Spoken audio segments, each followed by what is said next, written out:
সোজা ওই জায়গাটা দিয়ে এসে সোজা এখানে ধাক্কা মেরেছে। এই নূরপুর জেটির এখন নতুন জেটির অবস্থা এটা পুরো ঝুলে গেছে নদীর উপরে।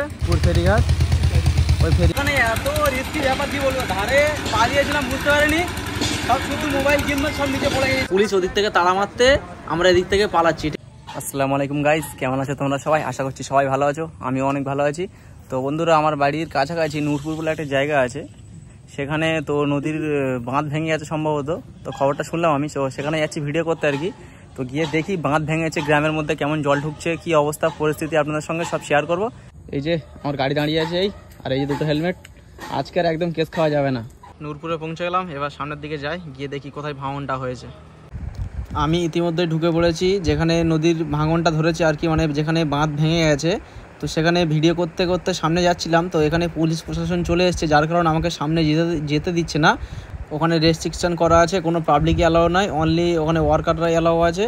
তো আমি এই পার দিয়ে ঘুরে গিয়ে কিছু লোকাল ছেলেদের সহায়তা নিয়ে ওই দিক থেকে গিয়ে আপনাদের ভিডিওটা দেখাচ্ছি আর কি। তো দেখুন ভিডিওটা শেষ পর্যন্ত। আমাদের নূরপুর ফেরির দুর্ঘটনাটা, ওই যে স্যারেরা আছেন, ওনারা বললো ওদিকে যাওয়া যাবে না।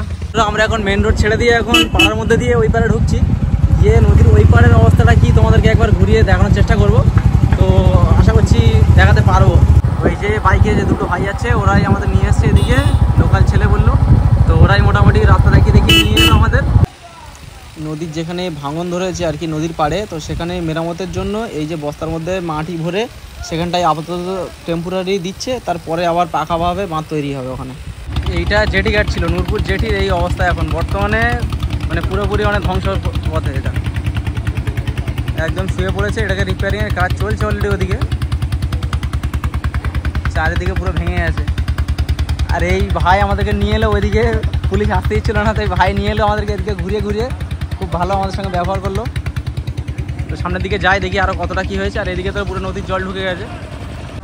একটা জাহাজ হাইড্রোলিকের প্রবলেমের কারণে কন্ট্রোল হারিয়ে সোজা ওই জায়গাটা দিয়ে এসে সোজা এখানে ধাক্কা মেরেছে। ধাক্কা মারার পরে সেই ভিডিওটা আমি আপনাদের সঙ্গে শেয়ার করব এবং ডেসক্রিপশানেও লিঙ্ক দিয়ে দেবো, আপনারা দেখে নেবেন। এসে মারার পরে ধাক্কাটা, তারপরে আস্তে আস্তে ওর মধ্যে থেকে জল ঢুকে ছোট ছোট করে ছিদ্র হয়ে তারপরে জিনিসটা এত বড়তে পরিণত হয়েছে। এই নূরপুর জেটির এখন নতুন জেটির অবস্থা এটা পুরো ঝুলে গেছে নদীর উপরে। আর এইদিকে এই রিপেয়ারিংয়ের কাজ চলছে, দিন রাত 24 ঘন্টা কাজ চলছে এখানে, যাতে তাড়াতাড়ি নূরপুর জেটিকে আবার পুনরায় ফিরিয়ে আনা যায়। এবার লোক চলাচলের খুব অসুবিধা হচ্ছে এদিকে। তো বন্ধুরা, আপনাদের কাছে একটাই রিকোয়েস্ট, ভিডিওটা বেশি বেশি করে শেয়ার করবেন যাতে অপর মানুষ দেখতে পায়, এবং ভিডিওটাকে একটা করে লাইক করে দিয়ে যাবেন। ভিডিওটা কেমন হয়েছে কমেন্ট বক্সে অবশ্যই জানাবেন। কী অবস্থা, ওখানে এত রিস্কি ব্যাপার কি বলবো, ধারে পালিয়েছিলাম বুঝতে পারিনি, সব শুধু মোবাইল কিনবো সব নিচে পড়ে গেছে। জামা প্যান্টের এই অবস্থা, কাদা টাদা লেগে পুরো একদম কি বলবো। যাই হোক, আমার কিছু হয়নি, লাগেনি। নূরপুর জেটির সঙ্গে যে দুর্ঘটনাটা হয়েছে সেটা দেখার জন্য আশেপাশের স্থানীয় লোকেরা এবং দূরের লোকেরাও প্রচুর পরিমাণে এসছে, ভিড় করেছে। তো তাই জন্য পুলিশ ওদিক থেকে তাড়া মারতে আমরা এদিক থেকে পালাচ্ছি। পুলিশ পেছন দিক থেকে তাড়া করেছে, তাড়া করার সাথে সাথে সব লোক দেখছেন একে একে সব পরস্পর পালিয়ে যাচ্ছে। এই যে ডান দিকে এটা আমাদের কলকাতা বন্দরের দিকে ঢুকছে, এটা আছে আপনার ওই হাওড়া জেলার গাদিয়াড়া।